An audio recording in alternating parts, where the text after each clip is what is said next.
안녕하세요, 소미솜씨입니다.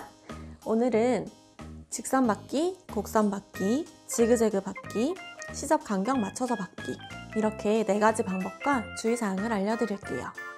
재봉틀을 사용하면 윗실과 밑실 두 가닥의 실이 교차하면서 박음질이 돼요.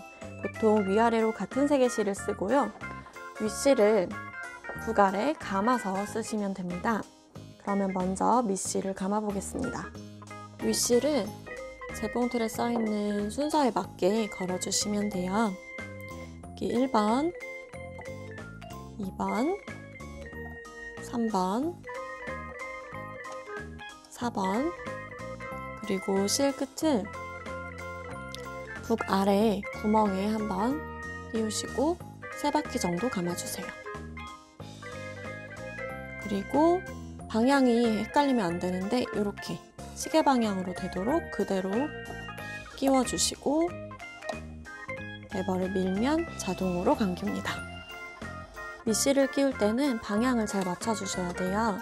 실이 이렇게 이 방향이 아니고 이쪽으로 오도록 해서 그대로 넣고 홈에 맞춰서 끼워주시면 됩니다.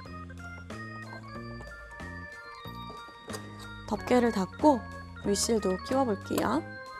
윗실도 재봉틀에 써있는 순서대로 끼워주시면 돼요. 1번, 2번, 3번, 4번, 5번. 특히 여기 바늘 위에 있는 홈에 꼭 끼워주셔야 돼요. 끼우고 바늘의 앞쪽에서 뒤쪽으로 이렇게 실을 끼워주시면 됩니다. 왼손으로 윗실을 잡은 상태에서 바늘을 내렸다가 올려주면 밑실이 따라 올라옵니다. 만약에 이 바늘 올리고 내리는 버튼이 없는 경우에는 오른손 핸들을 사용해서 바늘을 올릴 수도 있어요. 왼손으로 윗실을 아까와 똑같이 잡고 오른손으로 핸들을 나를 향해서 돌려주시면 바늘이 내려갔다가 올라와요. 이때 주의하실 점은 꼭 핸들을 나를 향해서 시계 반대 방향으로 돌리셔야 되고 시계 방향으로 돌리시면 안 됩니다. 이 부분을 노루발이라고 해요. 뒤쪽이나 옆쪽에 있는 레버를 올린 다음에 원단을 넣고 노루발을 내리는데 이때 노루발 중앙에 선이 오도록 해주세요. 그리고 발로 밟으면 재봉틀은 저절로 가기 때문에 손으로는 방향만 잡아주시고요. 처음 1cm 정도 간 다음에 뒤로 다시 1cm를 가고 다시 앞으로 이렇게 박으면 3번 정도 반복이 되기 때문에 풀리지가 않아요. 그리고 끝까지 선을 따라서 쭉 박으시고요.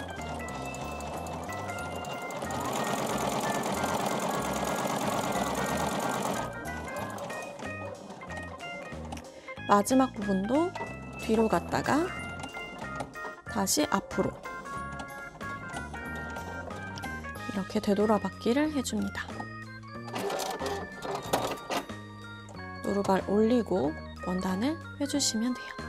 곡선도 마찬가지예요. 노루발 내린 다음에 되돌아받기 해주시고요. 곡선이 심하게 꺾인 부분에서는 노루발을 올려서 방향을 잡고 다시 내리고 올려서 방향을 잡고 다시 내리고 이 과정을 반복해 주시면 됩니다.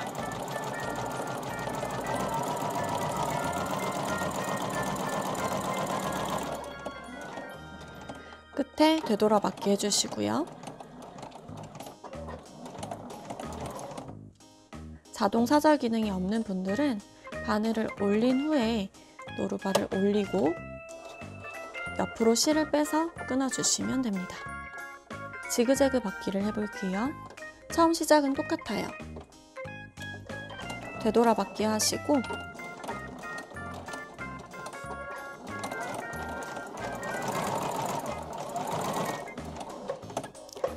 꺾을 점까지 정확하게 박으신 후에 노루발 올리고 방향을 돌리고 노루발 내린 후에 다시 박아주시면 돼요.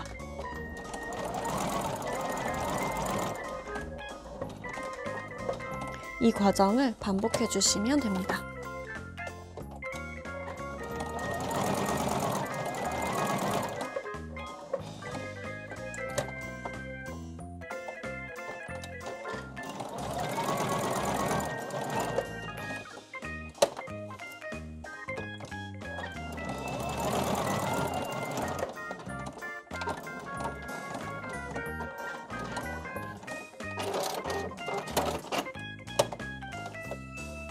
잭을 받기를 할 때 이 꺾은 점에서는 꼭 바늘이 꽂혀 있는 상태에서 방향을 틀어주셔야 하는데요. 바늘이 올라간 상태에서 틀게 되면 실이 느슨해지기 때문에 제대로 박히지가 않아요. 처음에는 선을 다 그려놓고 박지만 나중에는 간격만 맞춰서 시접 간격대로 박으실 수가 있어요. 밑판에 10이라고 써있는 부분에 맞춰서 박으면 10mm 간격으로 박히게 돼요. 원단 끝이 10이라고 써있는 선에 맞도록 하고 그대로 박아주시면 됩니다.